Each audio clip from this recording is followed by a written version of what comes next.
Sa loob ng 2 dekada mahigit, halos araw-araw po sa programa ko Wanted sa radyo, Monday to Friday, nakakatanggap po ako ng reklamo tungkol sa mga pulis na abusado. Let me remind you, lahat kayo mga pulis dito, kayo po sa ating lipunan ang may isa sa pinaka-mahalaga at sensitibong responsibilidad na ginagampanan, to serve and protect. Umaasa po kami sa inyong proteksyon laban sa mga masasamang loob. Ang siste, the truth is, masakit na katotohanan, sa halip na kayo po ang magpoprotekta sa amin, I'm just talking about dun sa mga abusado, kayo po ang nananakit sa amin. How can we trust you when in fact, supposed to be kayo po ang nagbabantay, kayo pong sumasalakay at nilalabag niyo po ang aming mga karapatang pantao. Karamihan po na inyo pong inaapi, nilapastangan sa akin pong karanasan, base po sa data na meron po ako sa Wanted sa radyo, ay yung mga maliliit at walang kalaban-laban. Almost 99% sa mga naabuso ng ating kapulisan na abusado ay yung mga maliliit, walang pinag-aralan, pinaplantahan ng ebidensya, pinagtitripan, pinakukulong ng walang kasalanan. At sinasampahan ng kasong direct assault to person in authority. And I just want to give an example kung gaano ka baluktot ang pag-iisip ng marami sa mga pulis nating abusado. I still remember many years ago, isang taxi driver lumapit sa akin na siya ay kinasuhan ng direct assault ng 5 pulis na may bitbit na Armalite. How can that happen? At payatot, I'm sorry kung nakikinig yung taxi driver ngayon, payat siya, maliit, at yung pulis, ang lalaki ng katawan at naka-Armalite, and they were accosting this taxi driver na pinagbibintangan nila na nanloko ng isang pasahero. Of course, pumalag yung taxi driver dahil hindi naman totoo. At nakasibilyang, kaya sinita niya kung sino sila. Aba, nagalit yung mga pulis dahil ba't pumapalag? Kinulong, direct assault. Maraming ganun mga insidente na yung bang mga hindi ka panipaniwala, imposible. Pero nagagawang paraan ng mga pulis para mamayagpag ang kanilang pagiging abusado. Marami sa mga pulis natin, especially mga bagong graduate, ay pumasok sa PNP dahil sa tsapa. And of course, mas marami ang mga bababait, matitino. Dahil sa tsapa.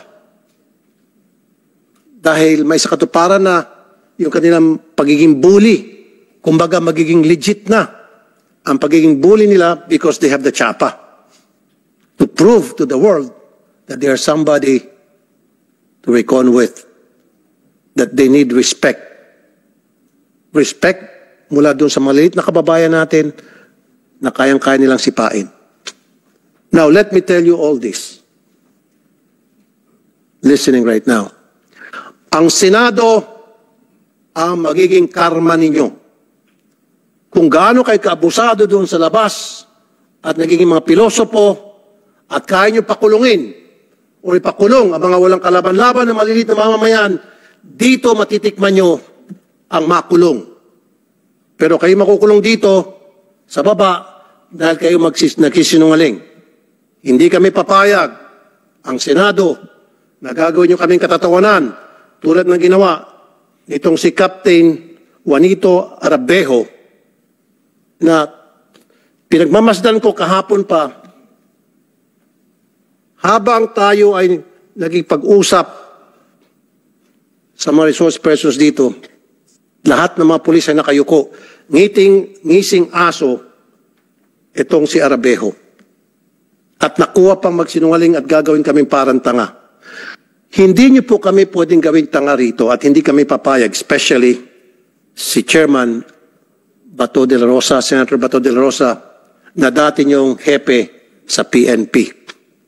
At hindi siya papayag, and of course, hindi rin kami papayag. So yung mga ginagawa niyong kabalastugan sa labas at pang-aapi sa maliit nating kababayan, hindi na po obra rito. At hindi niyo po pwede kami paikutin dahil meron po kaming dating Chief PNP na si Senator Bato de la Rosa, and andito po ako na alam ko po mga karakas ninyo, just like the back of my hand.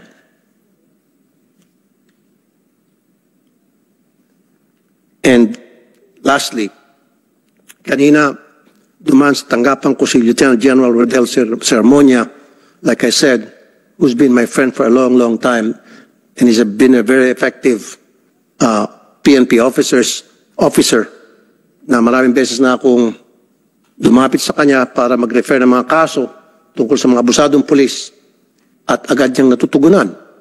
At mabilis po ang naging aksyon niya, Mr. Chair. And that's why he has this radio program from another TV station na effective naman at naging sumbungan laban sa mga abusadong pulis. And I commend you for that, General Sermonia. At sabi ko sa kanya kanina, Mr. Chair, anong problema, anong nangyari? Ba't nagkakaganito ang ating kapulisan? Sabi niya, hindi naman daw nagkulang ang PNP sa paglalagay ng mga patakaran, procedure na dapat sundin ng mga pulis for them to equip them to become a better policeman. Ang problema is sa implementasyon. Totoo yan. May mga police operational procedure pero hindi sinusunod. Bakit? Bakit? It becomes the culture, the norm, or the leadership? Colonel Alan Umipig, sa totoo lang, hindi ako nagagalit sa iyo. In fact, deep in my heart, I sympathize with you. Dahil hindi ka abusadong pulis. Ang kasalanan mo lang dito ay hindi ka naging matigas. Medyo naging malambot ka at mabait ka. Hindi ka abusado. You did your best, sabi pa nga ng isang kanta, but your best wasn't good enough. Pinagsabihan mo sila na i-paraffin test yung mga suspect na mga pulis mo. Pero hindi ka sinunod. Bakit? Kasi nakita nila na malambot ka. Bakit? Kasi hindi ka makulit. A good leader dapat is makulit. Mayat maya, paraffin test yan. Pag sinabi na hindi pwede, paraffin test yan. Otherwise, sasampahan kita ng kaso. O parang pintest yan, nag-yes sir, and then kinabukasan, para pintest na ba? Or after a few hours, pinapintest na ba? Mayat maya, pinapollow up mo. Wala talaga siyang kasalanan. Kung tutusin, bilang, ang kasalanan niya dito, yung bang sa ngalan ng command responsibility, doon siya nakahon. Pero sa pagiging abusado at barumbado, hindi siya kasama, Mr. Chair. So maybe, yung mga katulad mo, kailangan lang siguro ng isa lang sa leadership training kung paano ka maging matigas. Pero hindi ka abusado. Malambot ka lang. Pero okay lang yan, at least. Kaysa naman tawagin ka abusado, barumbado, siraulo, which you are not.